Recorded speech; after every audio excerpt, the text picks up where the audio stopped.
So here is my 4-inch Vortex rocket stove. I've taken it out of its normal position.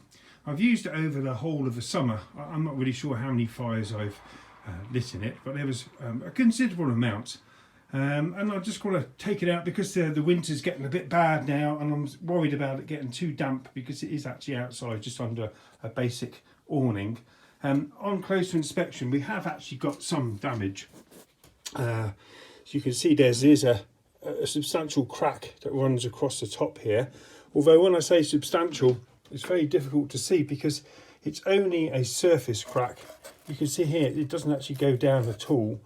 And then inside the firebox, hopefully there's enough light, we've also got another crack that runs along here.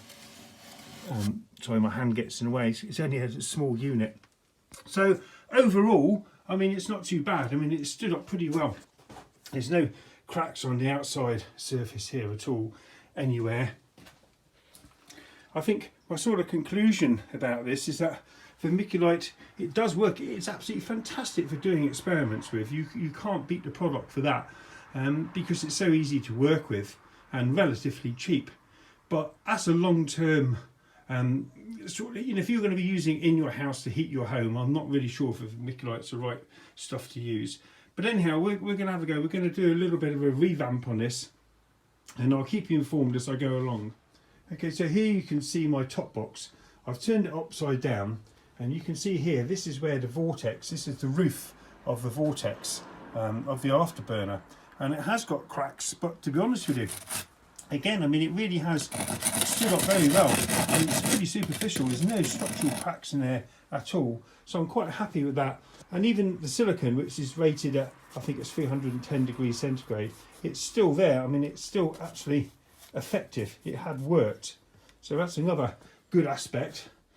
So I've just popped into a local stove store, quite a tricky word to say that, and I picked up a few little bits and pieces. I've got a full-size sheet of vermiculite, which is 24-inch by 40-inch, I think, something like that anyhow. And I've got a tube of the glue, vermiculite glue, and some high-temperature silicone. Also picked up a few freebies, which they've always got, the offcuts of ceramic glass, so quite nice sized pieces.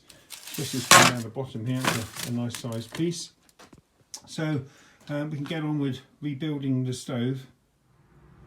I spent a few hours going over the firebox. I've filled any superficial cracks, and what I have done is I've added this 1/2-inch high piece of vermiculite around the edge.